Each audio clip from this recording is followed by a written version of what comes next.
Thank you very much for inviting me to this workshop. It's a pleasure to be here, at least virtually, and I welcome everyone to this talk. The work I'm going to present today is collaboration with my PhD students, Lars, Michael, and Michael, as well as Sebastian Novotzin from Microsoft Research.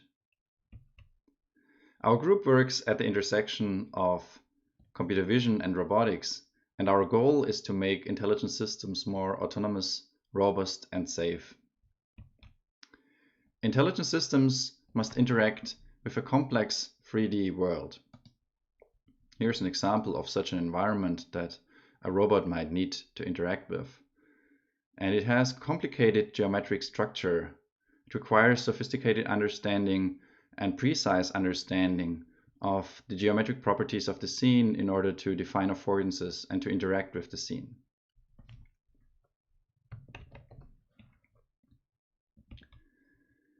However, 3D reconstruction is a hard problem, and it's actually quite an old problem that has been researched since the 1960s. A traditional 3D reconstruction pipeline takes as input a set of 2D images,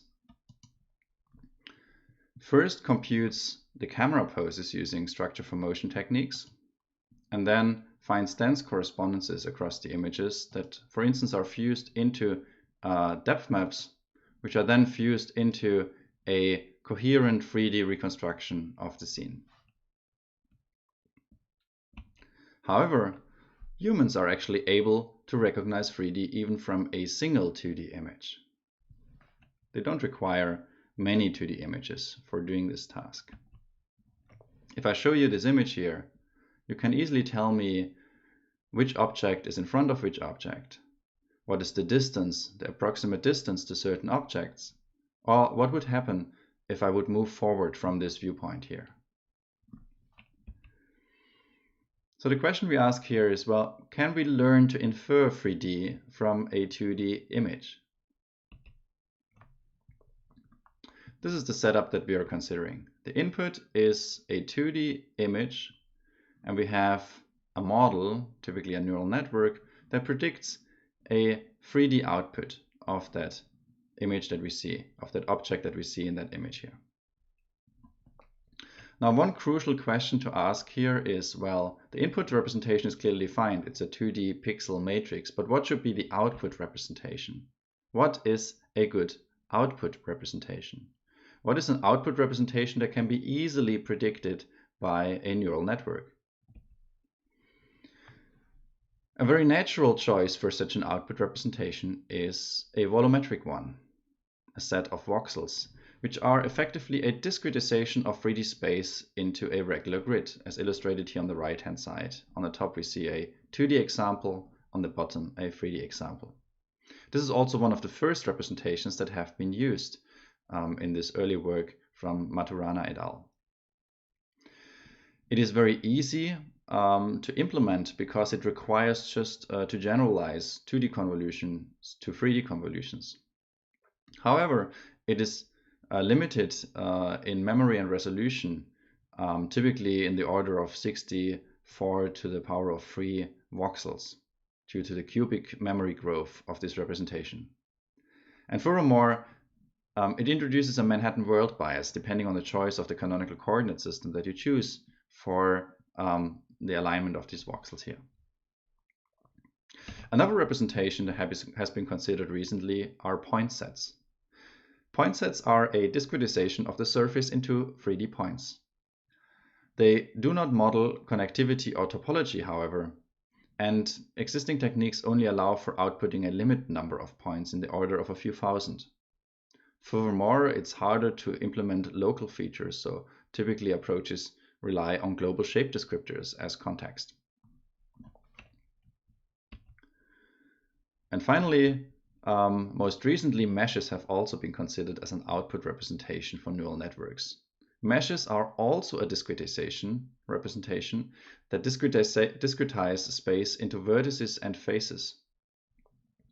Existing approaches are limited in the number of vertices and therefore the granularity that they can produce, and they either deform a class-specific template, so a template of that particular class like a face or human body must be available, or they lead to self-intersections, like with this patch-based approach from AtlasNet, as you can see here, which is not leading to watertight results.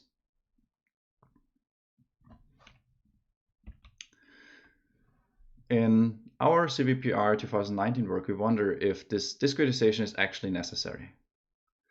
And we propose an alternative, an implicit representation, that in contrast to the explicit representations that I've shown before, does not require any discretization, and therefore can model arbitrary topology at theoretically arbitrary resolution even. It has a very low memory footprint, and it's not restricted to any specific class template like the mesh deformation approaches. The idea is very simple. Instead of representing the 3D shape explicitly, we consider the surface of the object implicitly as the decision boundary of a nonlinear classifier. Consider, for instance, this neural network F with parameters theta here, which takes as input a 3D location. This is just a 3D point location and a condition, which is the image, and outputs an occupancy probability. And depending on if we have a low or a high occupancy probability, we consider this point here, this 3D location, as being inside or outside the surface. Here on the right, you can see an example where the blue points are outside of the surface, so the classifier should predict a low occupancy probability, and the red points are inside the surface, so the classifier should predict a high occupancy probability. On the top again, you can see a simple 2D example with a linear separation. On the bottom, you can see a more complex example where the red and the blue points are separated by this surface that depicts a bench here. I also want to note that we are not the only ones who have proposed this representation. At the same conference, there were 2 other works that came up with very similar ideas. In order to train this network, we can use a standard classification YAS. We use the binary cross entropy over k randomly sampled 3D points. So this defines our mini batch. For each mini batch, we sample, in our case, 2048 random points, for which we know the ground truth. This is supervised learning, so we know if the point is inside or outside the object.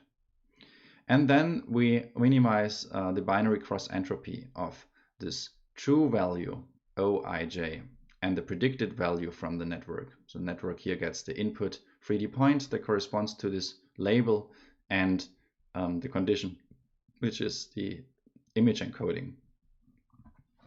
We use a standard convolutional network to encode an image into a low-dimensional latent code. The model can also be extended to a generative one. We call this a variational occupancy encoder. It's basically a variational autoencoder version of our model, where in addition to this reconstruction loss here, we add this loss on the latent space, and we have an additional encoder Q with parameters psi that takes a representation of the object in terms of its points and labels and produces a latent vector. And this KL divergence tries to minimize the discrepancy between this distribution and standard normal distribution. So let's have a look at some results. Here we can see the condition, the image on the left, and on the right the output of the respective method. We see voxel, point, and mesh-based approaches here as baselines, and the result of our technique. For our technique, the mesh is defined implicitly, so we need to query the 3D locations adaptively in order to actually extract the mesh. And we have defined in our paper a hierarchical approach for doing so, which requires about 1 to 3 seconds for extracting a mesh from the implicit representation. So here the condition is a point cloud and the output is a completed shape. We can also apply this model to the task of voxel super resolution, where the input is a coarse voxelization of the object and the output is a mesh with fine geometric details.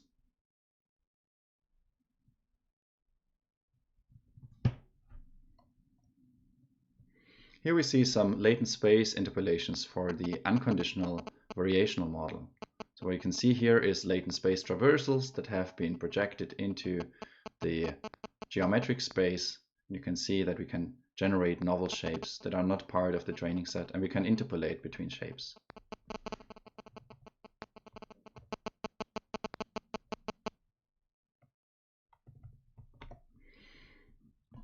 Okay. So the next thing we asked ourselves is, well, can we also learn about object appearance?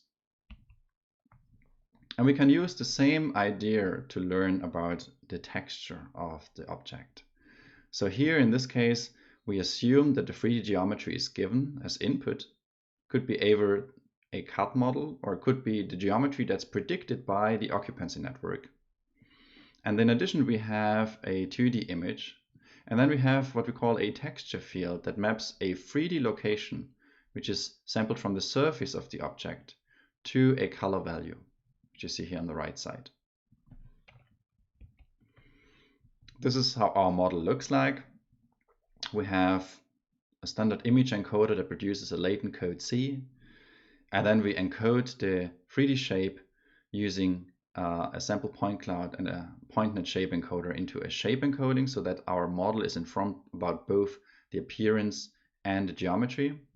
And then for any point on that surface here, which we sample by computing a depth map and then unprojecting into 3D space, we have defined a neural network that takes the 3D location, the image encoding, and the shape encoding, and predicts the color value for that 3D location.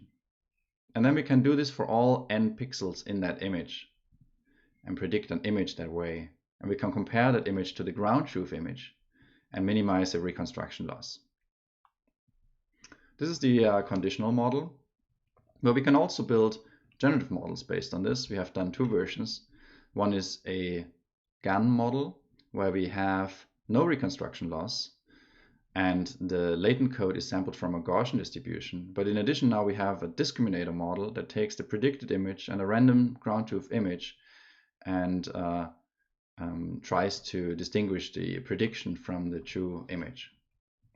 And we can also build a variational autoencoder type model here by adding the reconstruction loss again and having an encoder that takes the image, encodes it into a latent code, and then tries to reconstruct that image again using our model.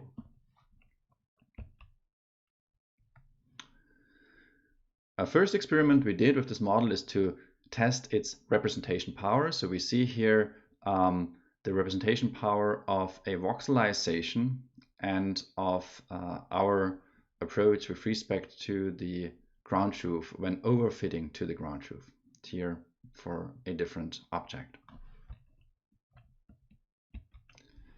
So here are some results of our approach. What you see first is a single image texture representation experiment where the input is a single image, and we have a baseline which is simple 2D novel view synthesis baseline, which is not very consistent across viewpoints. It's actually a very hard task for novel view synthesis. And then we see our results, which are by definition consistent and lead to fine geometric details, as you can see.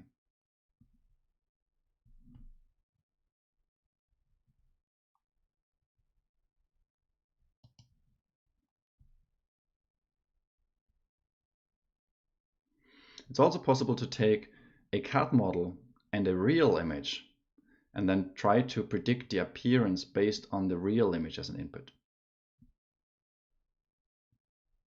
And here are some results where we use the full pipeline where also the geometry is predicted. And on top of the geometry, we predict the texture. Finally, here are some results for the generative model. Again, we see some latent space interpolations. So here we have two different geometry conditions, but the same appearance code. Okay. Now, another thing we were wondering is, well, can we use these implicit representations also for representing object motion? A naive way of representing motion is to simply extend the 3D space to 4D space. But this is unfortunately very hard for the model because of the curse of dimensionality. So we propose something different here. Instead of simply naively extending to 4D space, we represent the shape at a particular time instance in time, t equals 0, using a 3D occupancy network, and then represent the motion field using a separate network, which is much easier to predict because the motion field is much smoother than the shape.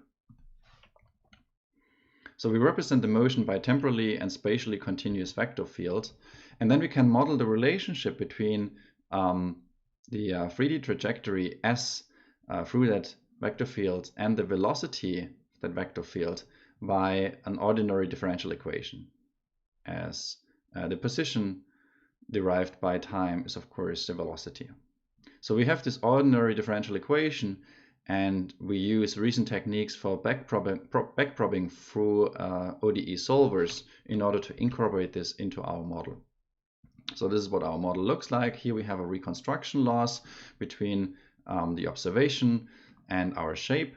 And what we do is we have the shape represented as at time step 0.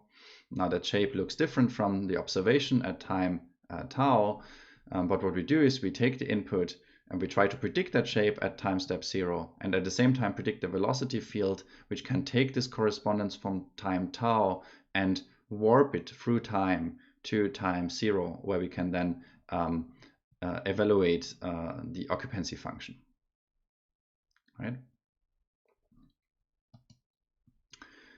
So the nice thing about this approach is that there is no correspondences needed, but the correspondences are instead implicitly established by our model. So the model is implicitly finds the correspondences which are not required as input. Here are some results. We take, in this case, as input a sequence of very coarse point clouds, and you can see that the naive solution to extending the model to 4D doesn't work very well, while the occupancy flow network gives more details. It still over smooths, as you can see, but it gives better results than the naive solution or the point set generation network. Good.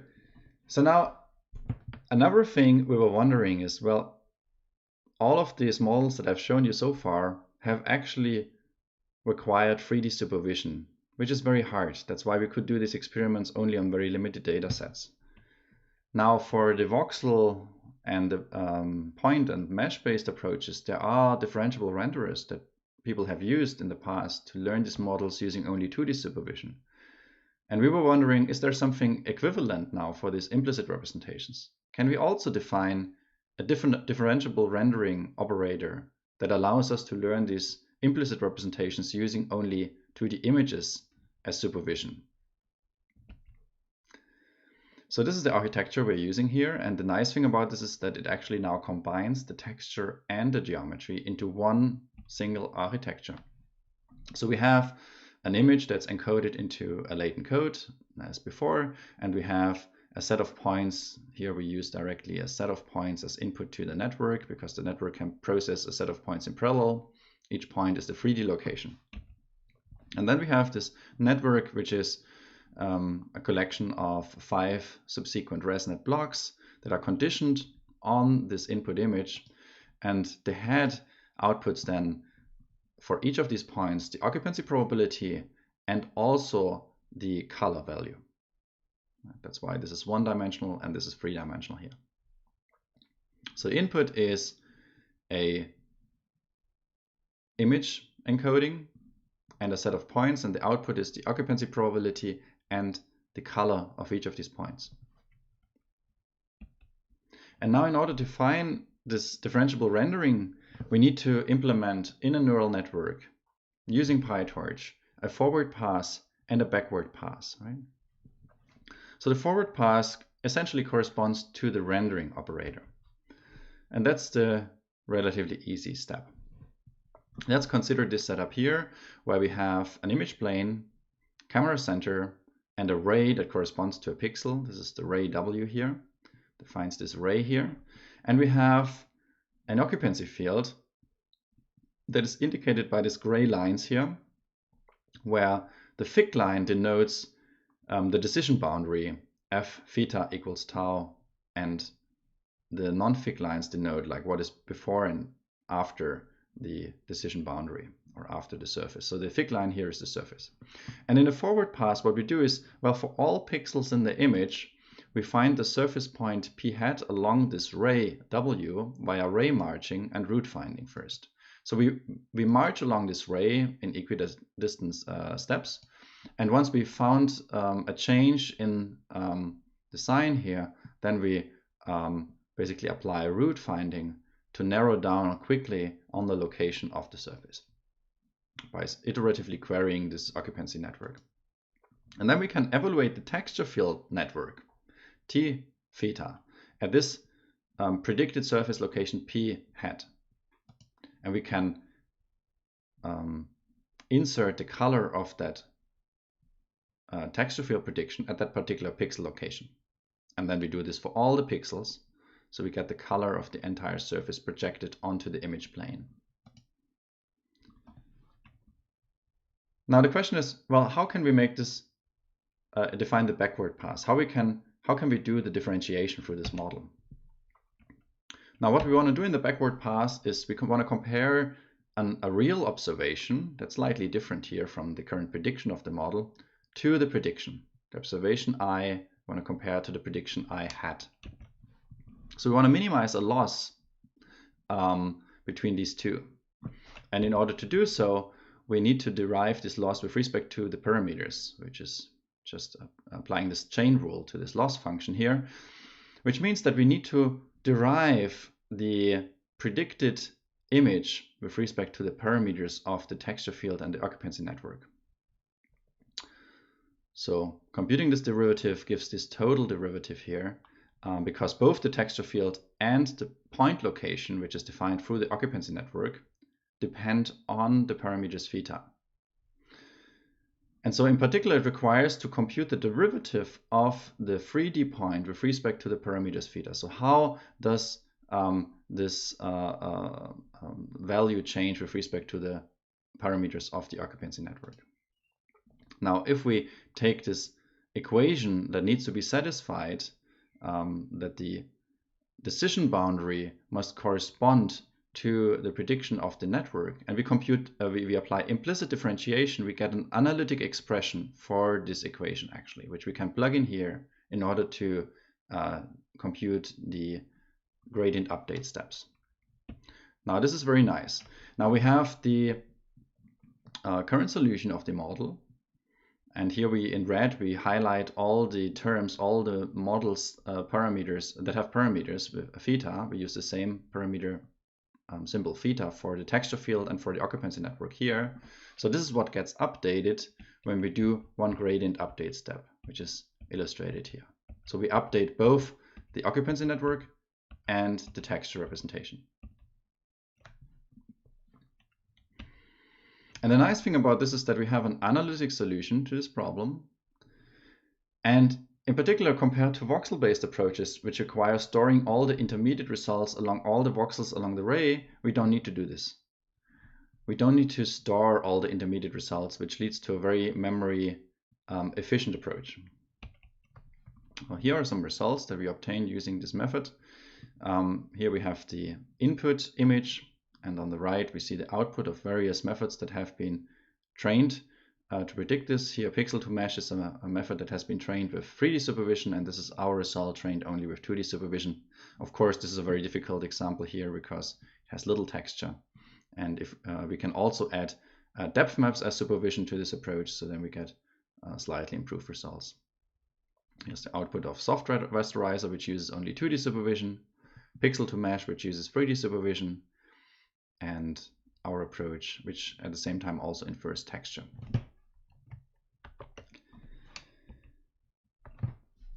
So that's all from my side. Let me briefly summarize and conclude. I've presented various neural representations for implicit 3D reconstruction, which are effective output representations for shape, appearance, materials, motion, etc. We don't require any discretization and can in principle model arbitrary topology. They can also be effectively learned using 2D supervision. And there's many applications in 3D reconstruction, view synthesis, segmentation, etc. It seems like currently the field here is exploding. There's more and more approaches appearing and more applications appearing for these methods recently. However, some challenges remain. The geometry must be extracted in a post-processing step, which takes a few seconds for occupancy networks. Extension to 4D is not straightforward due to the course of dimensionality, and the fully connected architecture we use and the global condition lead to overly smooth results. But there are some promising future directions, for instance, the convolutional occupancy network approach, or PFU, which use local features, or NERF, which uses a better input encoding. I want to thank you for your attention. I want to thank my sponsors, and I want to point you also, if you're interested in our research, to our blog page, which you reach at this link here. Thanks.